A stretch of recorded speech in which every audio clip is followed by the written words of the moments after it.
We're going live on the internet. Internet world, please let us know. Wes says here in South Knoxville we need to be a little bit louder. Still louder, Wes? Still a little bit louder. Is that okay for everybody? This is perfect in the back. How's side stage? Yeah, we've got a very odd layout tonight. I think I offended everybody, and everybody's moved back and away. I apologize for whatever I did. All right, it's October. Believe it or not, we're bearing down on Fall Fest. November will be here before we know it. But welcome everybody to the October meeting. We're thrilled to be here at Southside Garage. Something tells me that, of course, we'll have a meeting in November. We may be inside come next month, just because I had to run to my truck to get an extra toboggan. Because it's cold tonight. Weather report. Dave Stanley is not here this evening, but I did manage to peek at the long-range forecast. There's a foot of snow planned for the west. Grant Barton's planning his next trip, but here is looking fantastic. So I would suggest arriving at Fall Fest lightly layered, prepared with a credit card to layer up once you get there. So there's going to be plenty of options for insulation to be purchased at Fall Festival. It's going to be a fantastic day. I'm sure of it. So far we've got incredibly dry trail conditions right now. Even the bit of rain that we got last week was absorbed within minutes, it seemed like. So just as always, keep track of trail conditions on the website. You're going to notice more closures due to trail work than due to poor trail conditions. So just keep your eyes on that site. I'd like to give an update on the headquarters that we've been working on over in South Knoxville for AMBC. We've been working on a house project. The plumbers were over there today, so we're getting that place closer to being occupiable, which is great. Travis Davis was over again this month to help us out with some tree work, so we really appreciate Travis Davis for his skills as a sawyer, felling trees, and getting some stuff off of the house that didn't need to be there. Shaggy's been out at Concord over the last little bit. He's been doing some ground truthing and some flagging on the project that we've got approval for and money for. So you're going to see building starting first of the year out at Concord.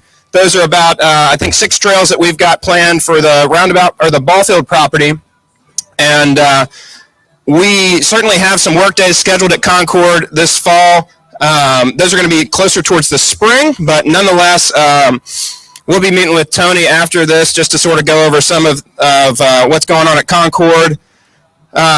Another trail project that we've got in the works right now, which you're not going to notice too much because it's sort of off the beaten path. This is 2 new trail connections at Sharps Ridge. These are going to be on the north side of Sharps Ridge. So if you're at the end, what was that? Yeah, is anybody excited about new trails at Sharps? Okay, all right. Woohoo! So 2 new trail connections. Randy Connor is out there, Contour Trail, past president Randy Connor. He is connecting the end of the road to the top of Independence, which is going to be great. We won't have to hop on the road any longer. It's going to make a connection. It's going to be 2-way traffic. It'll be adaptive friendly. So it's going to allow you to make a different loop without hitting the road up top, which is fantastic. And the other connection we're going to be making is from one of the lower switchbacks on Independence over to Lincoln on that north side. So kind of where we had the reroute this just a month or 2 ago. It's going to tie in close to that turn on Lincoln. So you'll be able to, yet again, form some additional loops out at Sharps.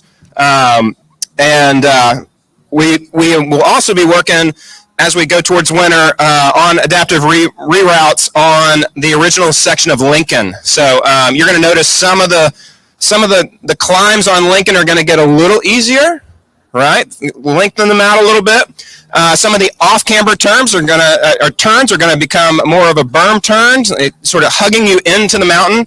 and any of the pinch points, in particular at a couple of drainage spots along Lincoln Trail, just redo some culverts and make sure that they've got plenty of access for adaptive cycles. But honestly, that trail gets so much neighborhood use, it's gonna make for a great experience for everybody over at Sharp. So you'll notice quite a bit of that work happening.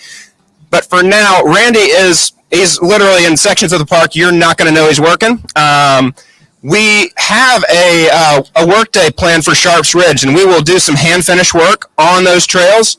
That workday is later down my agenda. That is December 2nd. So put December 2nd on your calendar. That's the first Saturday in December, 9 to noon. We'll be at Sharps Ridge to work on a number of projects at Sharps Ridge, but including some hand finish work on those 2 new connections over there.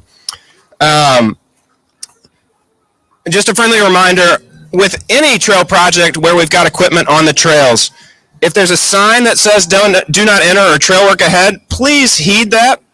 And if you don't heed it, make sure to get the attention of the operator who is working on the trail. Don't sneak up behind them. They're working typically with ear protection on and running the machines, and so that they can't always see or hear you.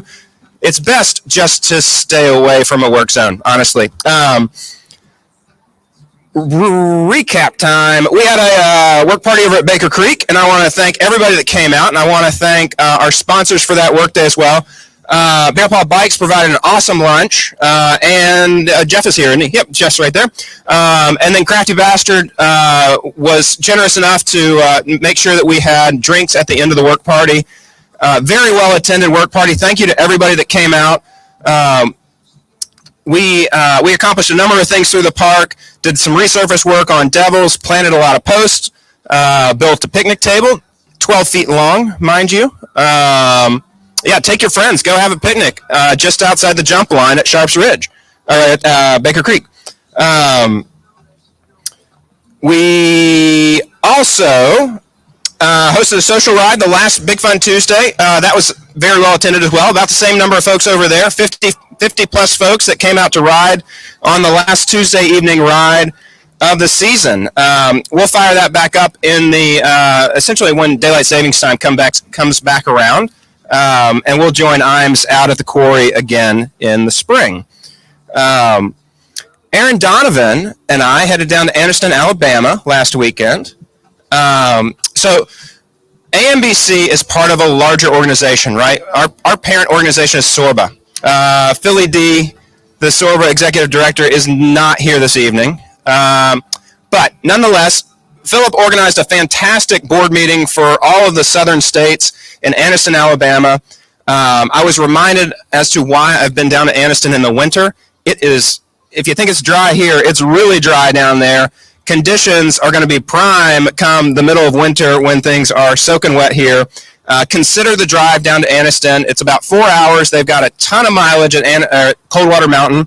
Alabama State Parks also has a number of other trails all throughout the state, but Coldwater Mountain is a great project, and we had a great time riding. We had a night ride and then a ride during the day that Philip led us on.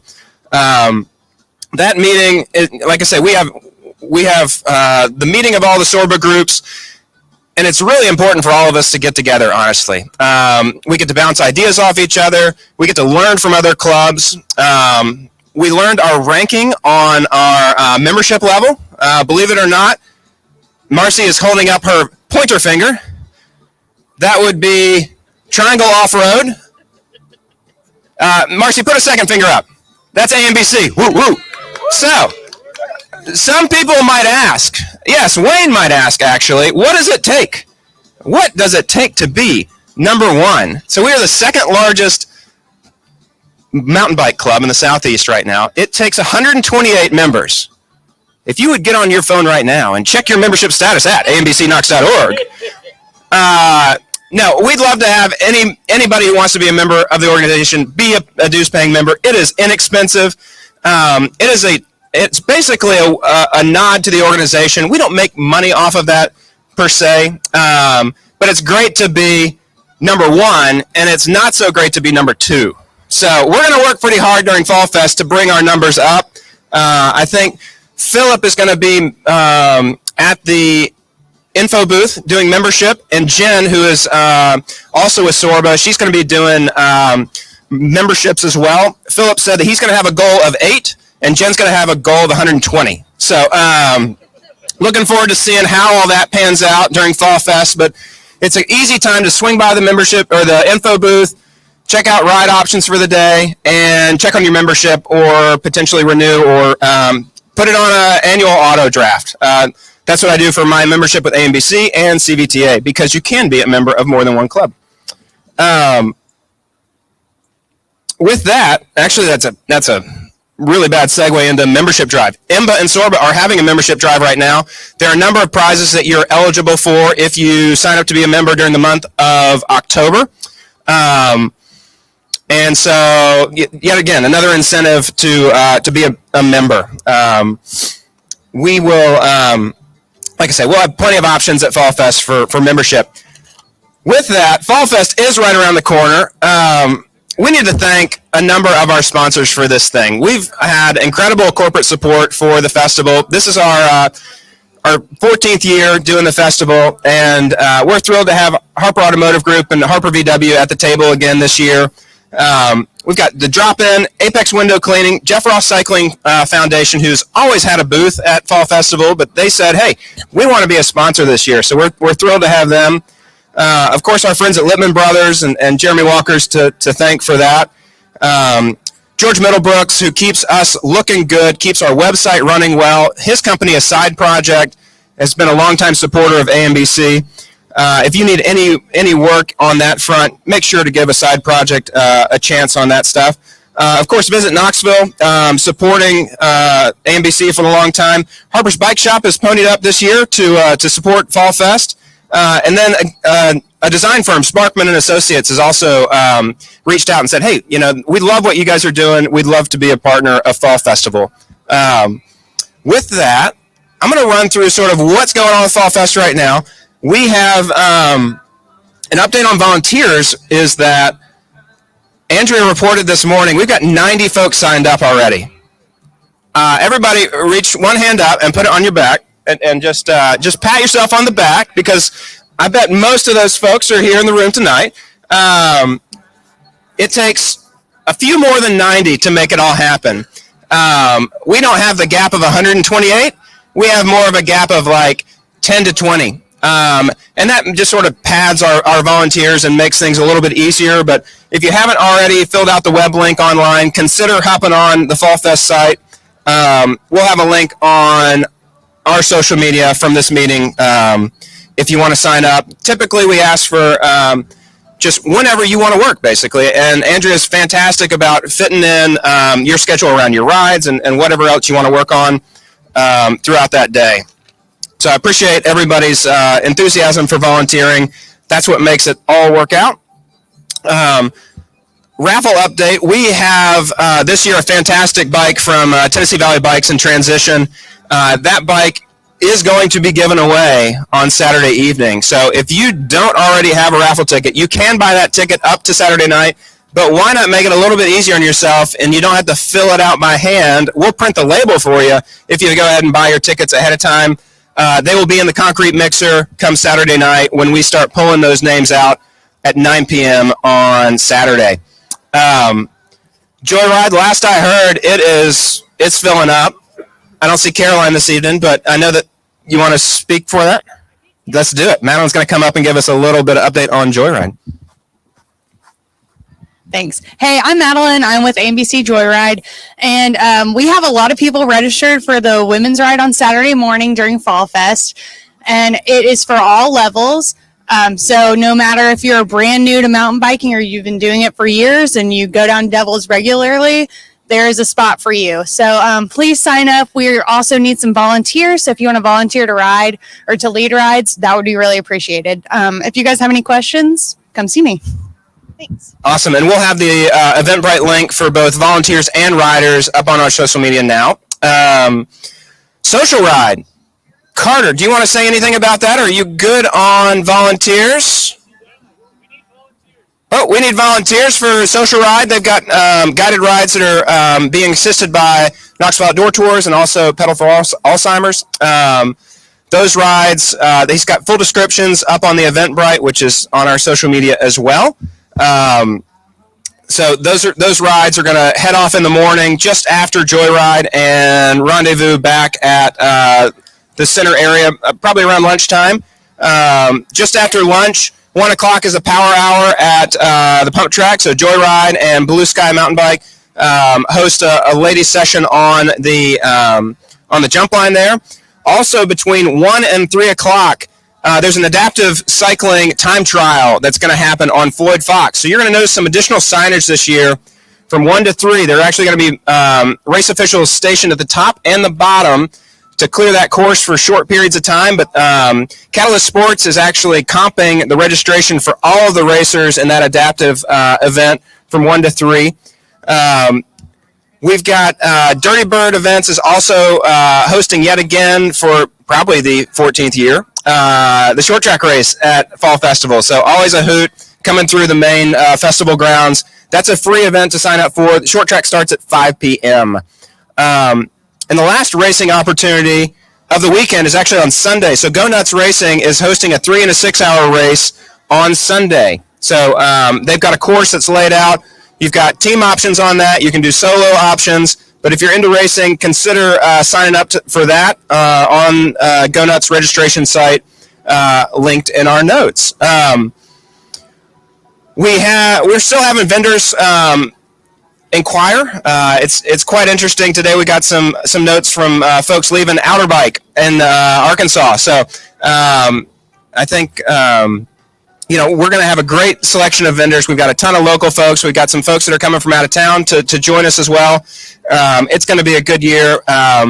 You may have noticed on our social media last week that we were promoting the Honkers and Bangers, which is a nonprofit wing of the Cattywampus group as well, which are the large puppets. So they're going to come lead us on a parade from the main stage up to the Best Line event on Saturday evening. So it's going to be a great event just to sort of lead into the Best Line event.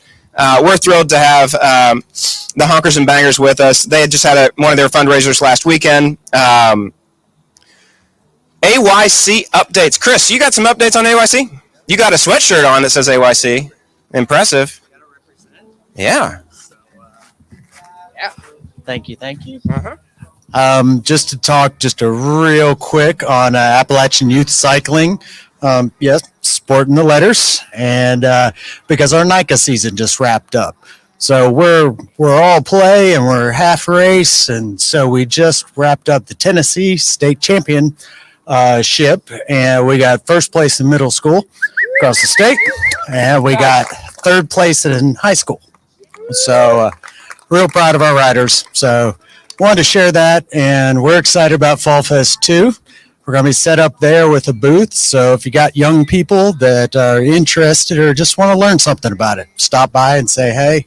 And we're also part of the leaded rides. So yeah, we have morning and afternoon opportunities for juniors only rides, beginner through advanced. So come see us. Yeah, it's all junior, and then it goes down. Technically, NICA does middle school, but if we have capable riders, come out and we'll find a place for them. Awesome. Well, thanks so much, Chris, for volunteering with that and spending your time with AYC. We appreciate it. Quickly, I'll recap what the cruise has been up to this last month. You've probably noticed quite a bit of work over at Baker Creek. They have spent most of their time at Baker Creek reworking one of the major intersections just outside of the pump track and jump lines, just sort of simplifying what's going on over there. So when you get to that intersection now, you'll notice that Redbud Crest starts quite a bit earlier. So essentially, we just extended Redbud Crest down to the bottom of the hill, and to your right is Sycamore Loop, clockwise and anti-clockwise. So just simplifying that. Cruise Valley got extended a smidge as well, and all the post signs have been updated over there. We're working with the city to get new graphics for the tertiary signs for that area as well. But and in addition to that, The crew did quite a bit of work on the whip-off jump. You may have noticed the changes there. So you've got a substantial change to the takeoff and landing over there. Dave and Warren and Casey spent the better part of a week rebuilding that. It's going to make for a great show for the whip-off. We're thrilled for that. They also did quite a bit of invasive clearing at the base of that. So we will actually be operating a can bar for spectators from noon until 4 at the whip-off area. So if you grab your lunch and walk on up to the whip-off, watch people practice before the 3 p.m. start for the whip-off. The other thing they've been working on is working on resurfacing the landers on up Devil's Racetrack. So you're going to notice or the bottom third has been worked on so far. The next couple of days they'll be working further up. So expect some closures on Devil's this week. Mary Beth has a question. The rumor is Sycamore Loop got finished today. Casey just gave me a thumbs up from the back. Yes, it has been completely resurfaced at this point. And it was about halfway finished last week, and it looked great when we toured through. So really appreciate that hard work. Yet again, just look for those signs. They've got sandwich boards out whenever they're working, and heed the warnings. So with that, do we have any questions or anybody else need to say anything this evening? Missy, what you got? They can't hear you on the internet. Come on up here, Missy. It's like, it'll warm you up. Yep, there you go. All right. Missy Petty, Little Bellas, extraordinaire. I was just going to say the Little Bellas rode Sycamore yesterday, and thumbs up. They highly, highly approve. There were lots of squee moments, and they love the bottom section of Cruise as well because that's their favorite trail to ride. So, yeah. Thank you, guys. Awesome. Thank you for that amazing program. Yet again, tell me the number of participants you have this year because it's amazing. 60 Little Bellas this year. Woo, woo, woo. The largest in the country. Marcy, can I get your pointer finger? Oh, there she is. Number one. Middle school, Tennessee, statewide. Number one. There we go. So let's get our membership up to number one. With that, if anybody has anything else, feel free to holler. I believe the Social Ride Committee is going to have a meeting after this meeting. That is typically when they meet. So they'll gather around a table. But other than that, y'all, thanks for coming out. We'll see you for Fall Festival, the best weekend of the year. Cheers.